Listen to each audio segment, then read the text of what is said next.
अस्सलाम वालेकुम नाजरीन। उम्मीद है कि आप सब खैरियत से होंगे। मैं हूं मोहम्मद ज़ुबैर और आप देख रहे हैं ज़ुबैर शेख व्लॉग्स। आज पाकिस्तान में जो सियासी डेवलपमेंट हुए हैं उसमें से दो खबरें हैं जो मैं आज जिनको डिस्कस करने जा रहा हूं। पहली खबर ये है कि सिंध से जो आसफा भुट्टो हैं वो बिला मुकाबला इलेक्शन जीत चुकी हैं।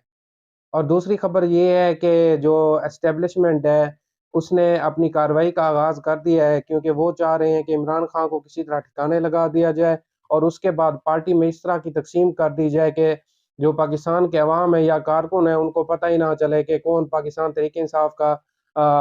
असर आनमा है और कौन नहीं है। तो इस हवाले से वकलाओं में और तमाम सियासी जमातों में फूट डलवाने की कोशिश की जा रही है। तो सबसे पहले आते हैं पहली सियासी खबर के ऊपर कि आसफा भुट्टो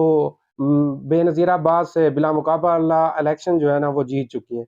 अब हम ये देखते हैं कि पिछले अगर हम 20 साल हिस्ट्री देखें तो उसमें आसिफ अली जरदारी को ना जमहूरियत का बड़ा चैंपियन बना के पेश किया जाता है। बताया जाता है कि वो मफाहमत का बादशाह है और वो पाकिस्तान में जमहूरियत को जो है ना वो जारी रखना चाहता है और वो एंटी एस्टेब्लिशमेंट है।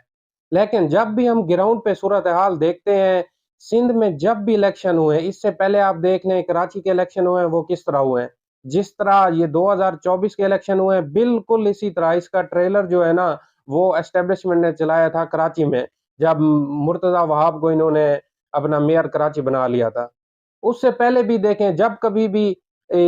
ये पीपल पार्टी की तारीख है, जब भी सिंध में इलेक्शन हुए हैं, ये तो अभी नहीं हम कह लें कि ना कि ये तो जरदारी है चले, उससे पहले जब भी जुल्फकार अली भुट्टो जिसको हम सबसे बड़ा जमहूरी लीडर मानते हैं ना, पाकिस्तान की तारीख में हम पढ़ाते हैं कि बड़ा जमहूरी लीडर था, उसकी तारीख उठा के आप देख लें।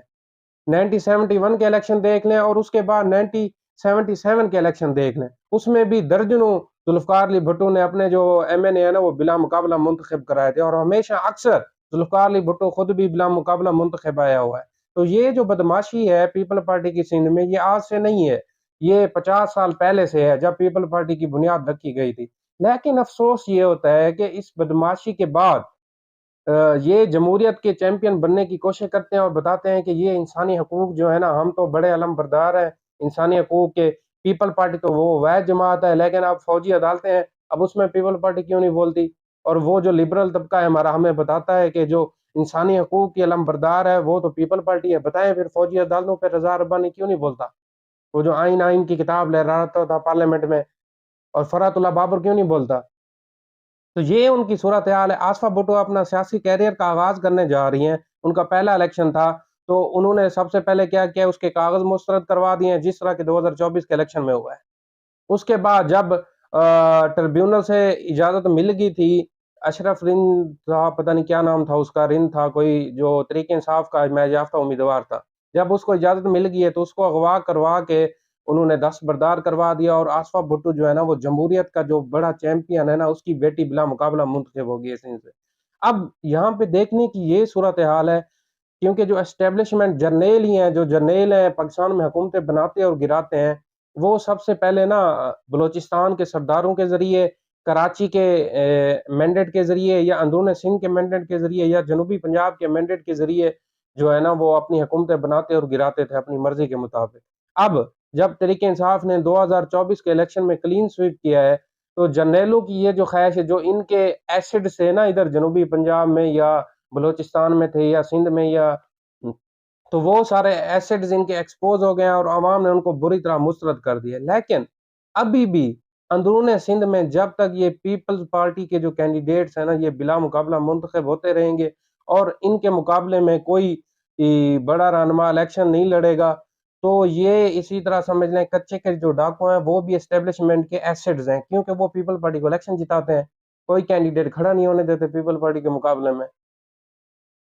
तो हमें ये समझना है कि जब हमने इन जर्नेलों को अगर हमने शिकस्त देनी है, तो जितने भी इनके एसेट्स हैं उनको अवाम ने मुस्तरद करना होगा। अब पूरे पाकिस्तान में वोट के जरिए जो तब्दीली आई है ना, सिर्फ एक अंदरून सिंध बचा है जिसमें ये जर्नेलों के एसेट्स हैं, जिसमें पीपल पार्टी बिला मुकाबला कामयाब होती है, तो हमें इस रिवायत को रोकना होगा। अब इस सूरत हाल में हम ये देखते हैं कि तरीके इंसाफ सिंध की क्यादत है, उसको पता था कि जरदारी इसी तरह बिल्कुल काम करता है, तो उन्होंने क्यों वो कोई हैवी वेट बंदा क्यों कवरिंग कैंडिडेट उन्होंने वहां पे नामजद नहीं किया? हलीम आदल शेख थे, सिंध के सदर थे, वो अपने कागज जमा करा देते, मुकाबला तो करते ना, 30,000 वोट लेते, 40,000 लेते, 50,000 लेते, पता तो चलता ना कि सिंध के लोगों को कोई हमारी हिमायत में भी खड़ा होता है। तो ये सरासर तरीके इंसाफ की मुकम्मल नाकामी है कि जो आसवा भुट्टो हैं वो बिला मुकाबला मुंतखब हो गए हैं। अब इससे ये जाहिर होता है कि जो तहरीक इंसाफ बतौर जमात है उसमें टूट फूट का अमल शुरू हो चुका है, और सिर्फ जर्नैलों की माँ पे हम देखते हैं कि हामिद खान जो बड़ा जो वकला का एक लायर फोरम है उसका सरबराह माना जाता है, उसका एक पूरा ग्रुप है, वो कहता है कि मैं तहरीक इंसाफ के जो केसेस लड़ रहा है, नहीं मैं इधर पंजोता, मैं उसको नहीं जानता, मैं शेर अफजल मरवत को अहमियत नहीं देता। ओ भाई आप कौन हो फिर? आप बताओ, आप एमएनए मुंतखब हो सकते हो? आप जाओ किसी, आपको 30-40 साल हो गए हैं वकालत करते हो, आए लाहौर के किसी हल्के में और एमएनए मुंतखब होकर दिखाएं। ये पार्टी ने आपको इज्जत दी है, सेनेटर अगर बनाया है ये पार्टी ने आपको इज्जत दी है, तो आपको भी पार्टी के जो तर्जमान है या जो भी लोग हैं उनकी इज्जत करनी पड़ेगी। अच्छा, हम समझते हैं वो इस पे